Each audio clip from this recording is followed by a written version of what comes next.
¿Qué tal? ¿Cómo te encuentras, amigo Jera? Creo que no hay necesidad en ocultar mi nombre, ya que no me imagino cuántos debemos de compartir el mismo. Así que me llamo José, y hace algún tiempo andaba en malos pasos. Vivía en el norte del país.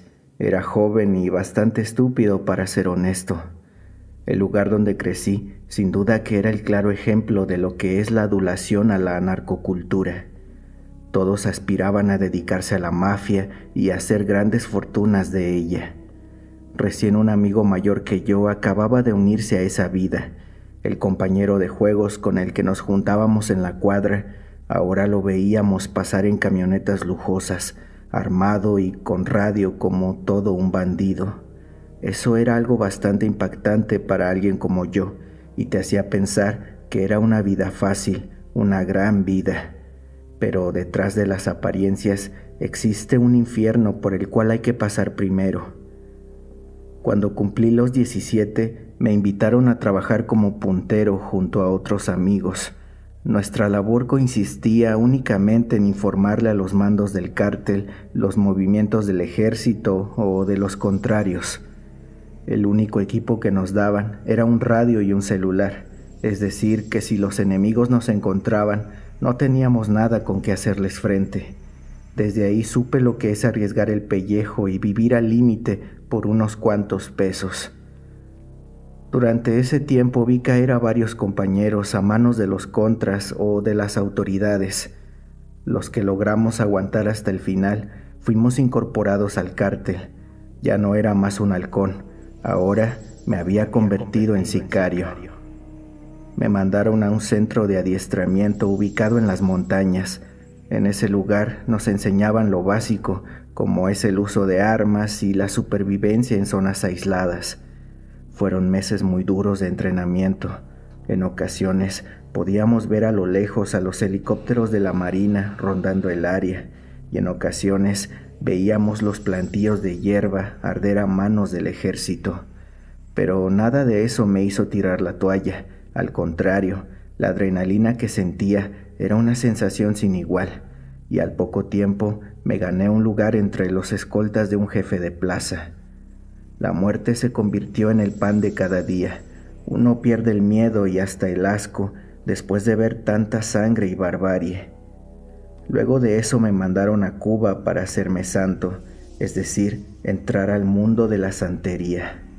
Tengo entendido que hacían esto con todos los gatilleros, con la finalidad de obtener protección de las almas y seres de oscuridad, para que así a su vez nosotros protegiéramos a los jefes de la muerte.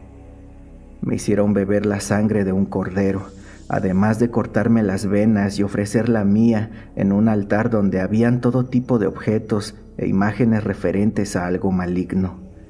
Pero no podías negarte, ya que si decías que no querías hacerlo, simplemente te eliminaban y buscaban a alguien más. Regresando a México, participé en varios enfrentamientos y de verdad me sentía protegido contra las balas, pues nunca sufrí heridas graves, a pesar del gran riesgo al que era sometido todos los días. Empecé a ver cosas y escuchar voces en mi cabeza, murmullos que no se podía entender lo que decían. Cuando me bañaba, me cerraban las llaves del agua y podía escuchar a alguien caminar del otro lado de la cortina. Con jabón en la cara me veía forzado a abrir los ojos siempre que pasaba esto. Por las noches me picaban las costillas cuando me encontraba acostado, y muchas veces al estar frente a un espejo miraba sombras pasar detrás de mí. Se volvió una tortura constante esa situación.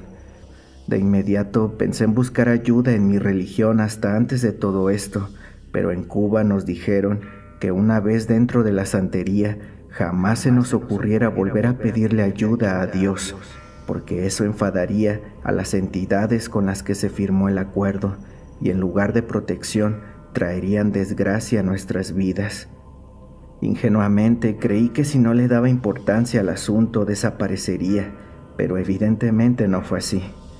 Con el paso del tiempo estas cosas fueron más y más fuertes, hasta el punto en donde ya ni siquiera podía dormir bien.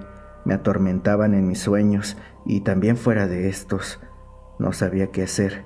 Algunos compañeros que pasaban por lo mismo y cometieron el error de buscar ayuda y refugio en Dios, terminaban muriendo cruelmente. En una ocasión, mientras intentaba dormir, pude sentir unas manos horribles, huesudas y rústicas tocando mis pies. Quise rezar, pero de inmediato sentí un nudo en la garganta que no me dejó hacerlo, y como si alguien me estrangulara, por poco me ahogo. Recuerdo que en los enfrentamientos contra enemigos o autoridades siempre salíamos ilesos todos aquellos que fuimos bañados en sangre en La Habana. Por mi parte, el dinero no me rendía. Si no me gastaba todo el mismo día en que lo recibía, al siguiente no tenía nada. Se quemaba sin importar dónde estuviese. Varias veces ya me andaba prendiendo por tener billetes en los bolsillos. No era tonto. Al menos era lo suficientemente consciente para entender que mi alma fue entregada a seres demoníacos y nada podía hacer para salirme de ahí. Un amigo intentó escapar, pero a los pocos días lo hallaron quemado en un cerro. Entonces alguien me aconsejó encomendarme a la Santa Muerte, que solo ella podía intervenir para ambos lados, el bien y el mal. Que al pedirle a la niña blanca, esos seres que me atormentaban no se enfadarían más conmigo, así que lo hice. Busqué a un hombre que supuestamente trabajaba con la Santa Muerte, pero también lo hacía para el cartel, es decir, alguien como él no me iba a sacar de ese círculo maligno, sino que más bien me ayudaría a tranquilizar a esos seres infernales, sedientos de sangre y vitalidad. En algún momento se sinceró conmigo, y me confesó que todos aquellos hombres que eran llevados a Cuba se convertían en una ofrenda para jerarcas del infierno, y nuestras vidas ahora le pertenecían a Satanás. Me dio bastante miedo la información, saber que estaba condenado a sufrir por siempre en el infierno, que no pude evitar llorar y no dormir en varios días. Nada podía hacer, pues como máximo viviría hasta los 35 años según las palabras de ese hombre, a menos que estuviese dispuesto a ofrecer algo con mayor valor a mi alma, es decir, una especie de equivalencia de intercambio. Lo pensé una y otra vez. Lo más fácil sería ofrecer las vidas de aquellos caídos por mi fusil, pero al parecer no era tan sencillo. Tenía que darles a los demonios un alma pura y limpia para que aceptaran dejarme en paz. Entonces recayó sobre mí la culpa, porque alguien más debía pagar por mis errores. Si pudiera ofrecer a mis enemigos, todo habría sido más fácil. A fin de cuentas, andamos en lo mismo, y el cielo es un lugar imposible para todos nosotros. No me atreví a hacerlo a pesar de que vivía con mucho miedo. Mi situación llegó al punto donde me atormentaban a todas horas. Despertaba con rasguños en el cuerpo. Me volví paranoico y creí estar volviéndome loco. Era insoportable continuar así. Entonces ese hombre me dijo que la única manera en que la Santa Muerte podía interceder por mí sería entregando pedazos de mi ser. Ya no me quedaba otra opción. Prefería eso a entregar por completo mi alma para que hicieran con ella lo que quisieran. Así que, siguiendo las instrucciones de aquel sujeto, entregué mi ojo izquierdo en un ritual. No fue necesario que yo me lo sacara o algo por el estilo, pues los demonios se encargarían de hacerlo en mi lugar.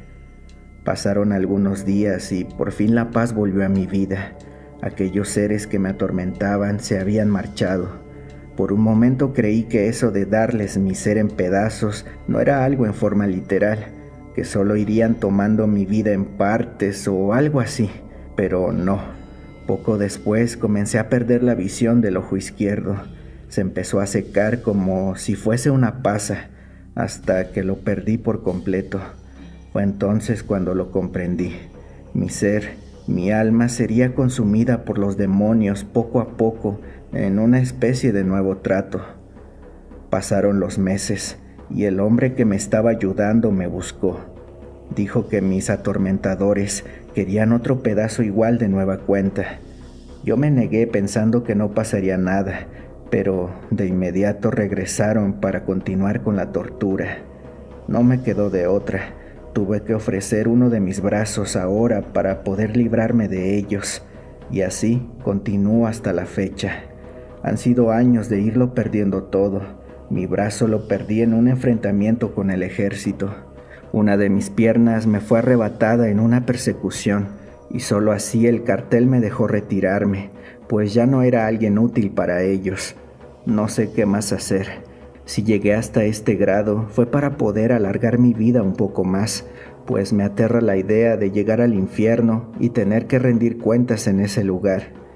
Hace aproximadamente 2 años les di una de mis orejas y la forma en que la perdí fue horrible, tanto que a veces me pregunto si de verdad ha valido la pena todo lo que he hecho para aferrarme a no morir.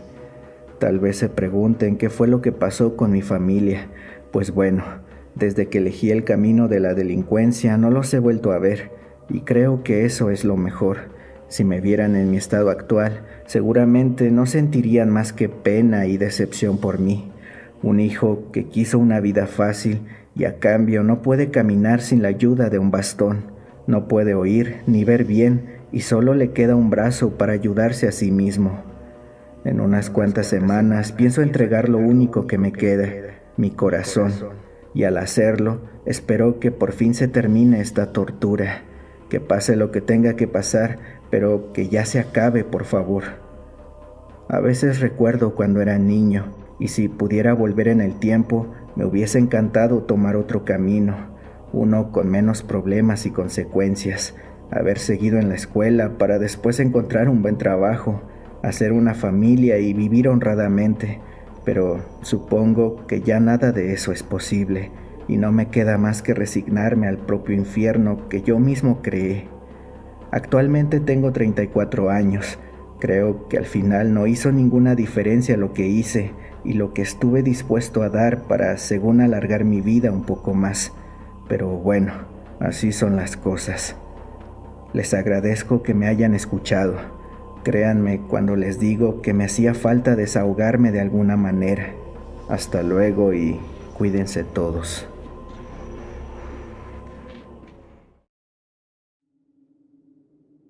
¿Cómo están, comunidad de historias de terror? Mi nombre es Benjamín. Soy originario de Yucatán y hasta hace poco me dedicaba a cruzar gente a los Estados Unidos. Originalmente fui migrante también, pero al ser deportado en repetidas ocasiones, tuve que buscar otra manera de salir adelante, y en uno de tantos intentos de cruzar, terminé varado en el estado de Tamaulipas, donde alguien me invitó a trabajar para los polleros de esa zona. Me prepararon por un mes, acompañando a los caminadores en sus cruces para conocer las rutas, y cuando al fin estuve listo, comenzaron a darme a mis primeros grupos de personas asignadas.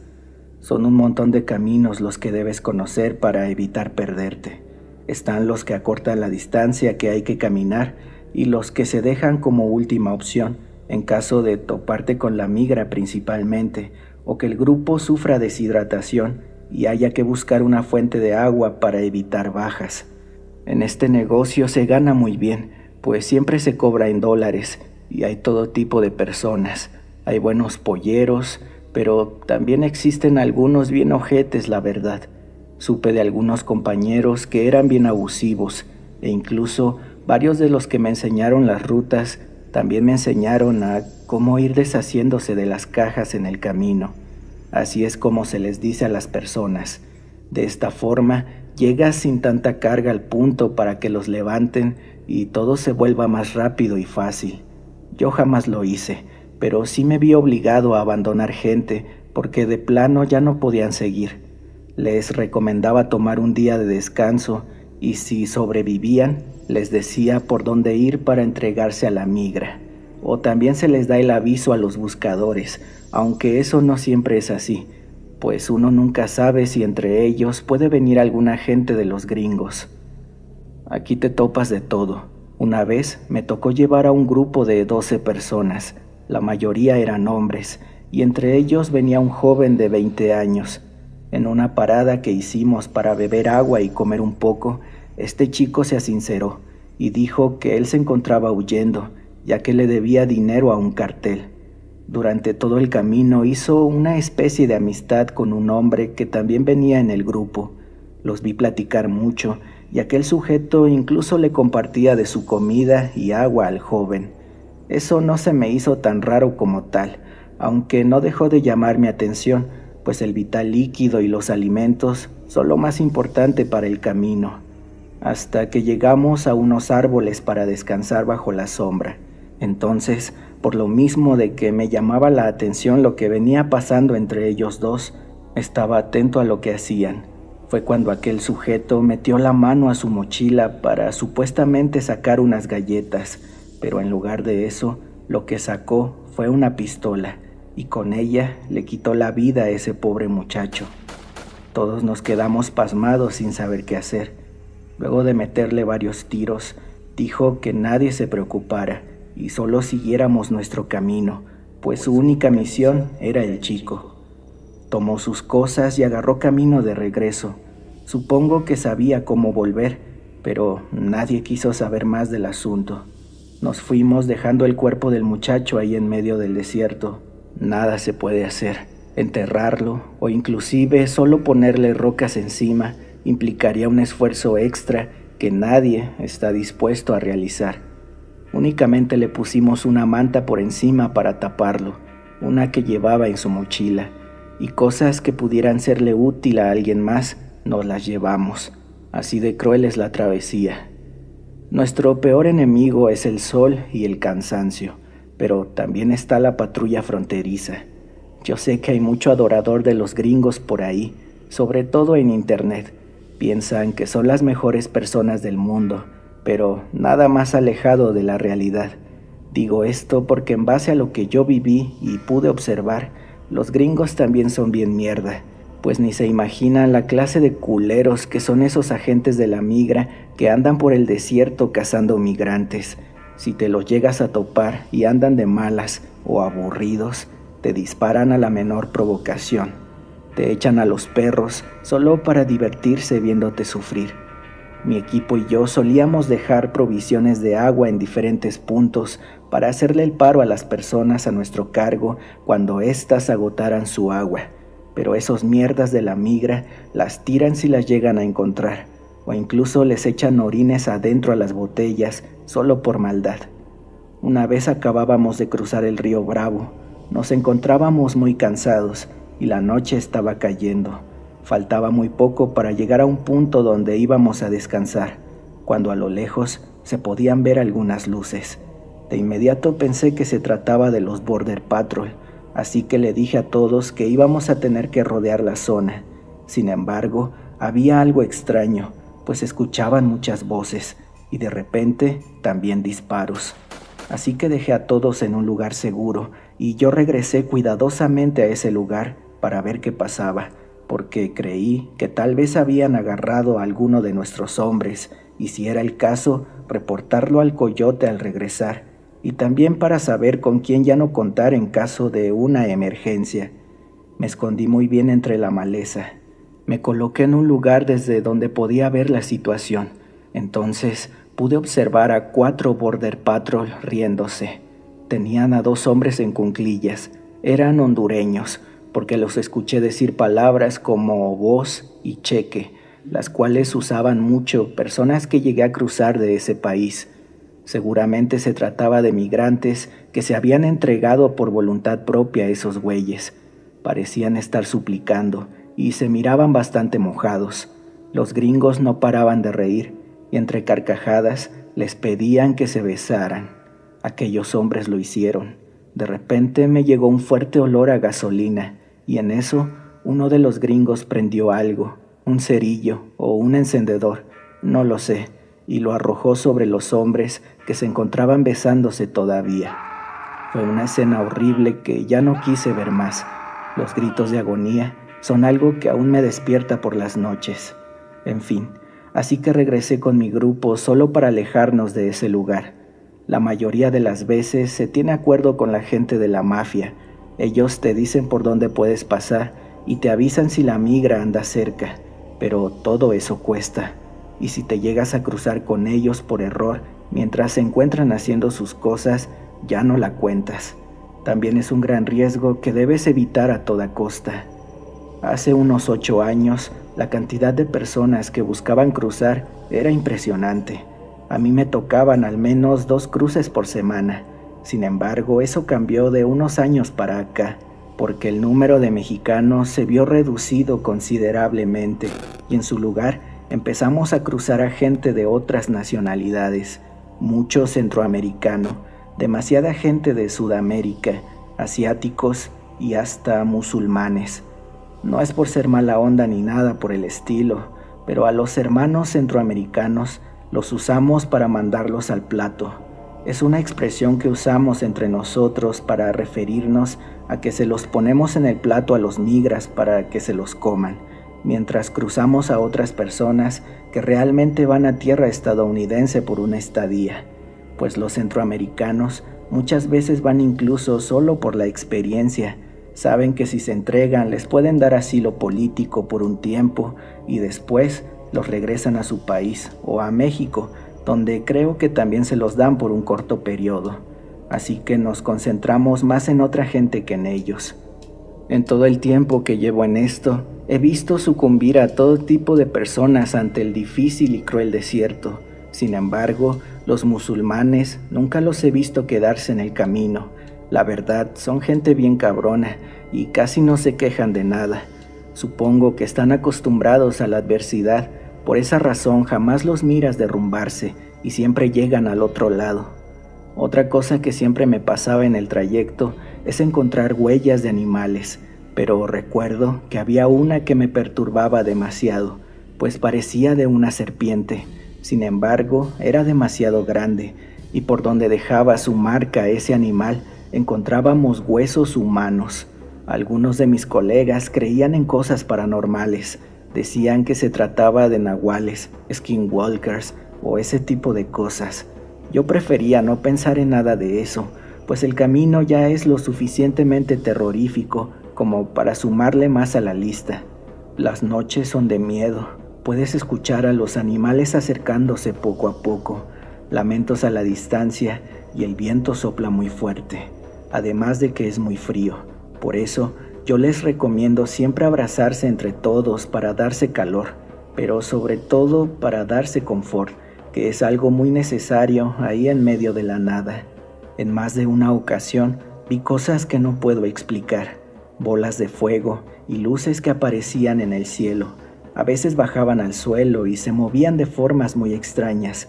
Nos silbaban como invitando a que uno se acercara, pero yo jamás dejé que alguien del grupo cayera en esa trampa, independientemente de lo que fuera aquello que nos llamaba. Recuerdo que el cansancio y el frío hacían que la gente se quedara profundamente dormida, y cuando había que avanzar, batallaba demasiado para despertar a los que se quedaban en ese estado.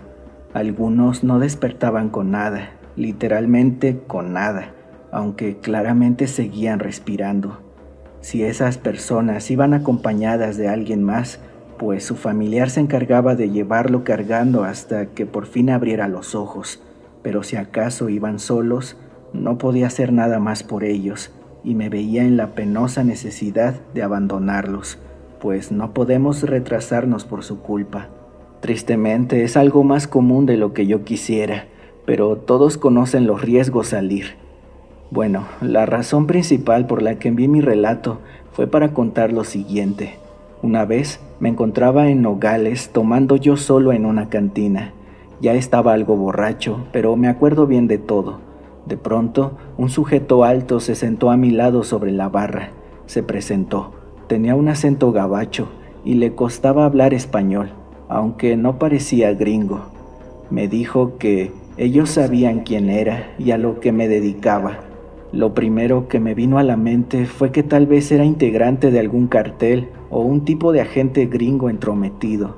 Comenzó a decir varias cosas, que ellos conocían bien el desierto porque era su hogar, que ellos nos observaban muy de cerca cuando pisábamos su tierra. Yo no entendía nada, solo le pregunté qué es lo que quería. Entonces dijo algo que de verdad me hizo temblar y hasta la borrachera se me bajó. Dijo que ellos eran conocidos como pápagos o los indios Tojono. y que todos los coyotes debían entregarles al menos a una persona cada cierto tiempo, porque así estaba acordado, y que de nuestra parte no habían recibido a nadie todavía. Me pasaron muchas cosas por la cabeza en ese momento, y cuando estaba a punto de decirle algo, se levantó y se despidió diciendo: «Bueno, esperamos el sacrificio de su parte para la próxima». Nunca más lo volví a ver. Obviamente se lo conté a los demás compañeros y al jefe, que es el coyote. Él me dijo que todo era verdad, que esa gente eran nativos americanos que habitaban el desierto y cada cierto tiempo pedían a los coyotes un migrante para sus rituales. Supongo que mi jefe nunca lo hizo, por eso siempre nos cambiaba de ubicación. A veces cruzábamos por Tamaulipas, otras por Sonora, y así nos movía seguido. Pero a partir de entonces, cada que me encontraba cruzando el desierto, andaba más alerta y con más precaución. No podía evitar pensar que esos pinches apaches nos podían hacer algo si llegaban a encontrarnos.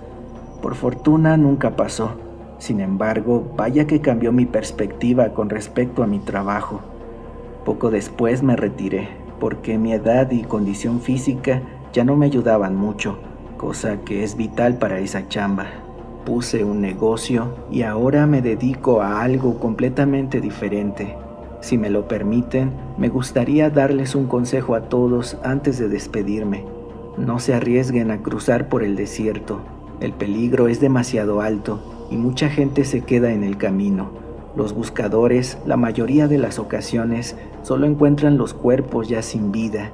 Yo sé que son gente que hace una gran labor y salvan todas las vidas que pueden, pero la verdad, pienso que deberían ser más selectivos con la gente que escogen, pues la mayoría de ellos son señores pasados de peso y con una condición física muy mala.